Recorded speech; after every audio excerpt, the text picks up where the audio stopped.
Spirit నుండి look leak అయిందని చెప్పి ట్విట్టర్లో బాగా చర్చ నడుస్తుంది అనమాట. అది నిజమా అబద్ధమా అంటే 100% it's a fake friends.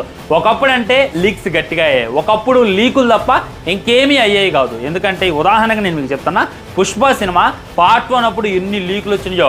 Allu Arjun అన్న ఫస్ట్ లుక్ రిలీజ్ చేయగలిగే ఎలా ఉంటాడో మనం చూసేసాం. అండ్ పార్ట్ 2 అప్పుడు ఆ జాతరలో చీర కట్టుకొని ఎలా ఉంటాడో మనం చూసేసాం. చిన్న చిన్న క్లిప్స్ లీక్ అయ్యాయి, సాంగ్స్ లీక్ అయ్యాయి, దాక్కో మేక లీక్ అయింది. ఈ విధంగా ప్రతి సాంగ్ని ప్రతి సీన్ని బాహుబలి అప్పుడు అత్తారింటికి దారేటప్పుడు మామూలు లీకులు కాల.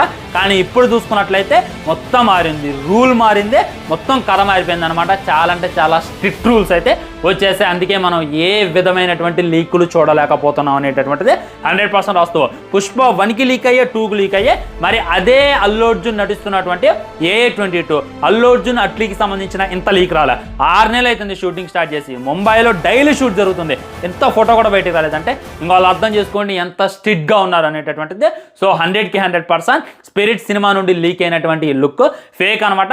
అది వేరే సినిమాలో మన ప్రభాసనాన్ని క్రియేట్ చేసి జెమినీ ద్వారా క్రియేట్ చేసి మన ముందు పెట్టారు. అది చూస్తూనే అర్థమవుతుంది. దీన్ని పట్టుకొని అఫీషియల్ లుక్ లీక్ అది ఇది. సందీప్ రెడ్డి వంగ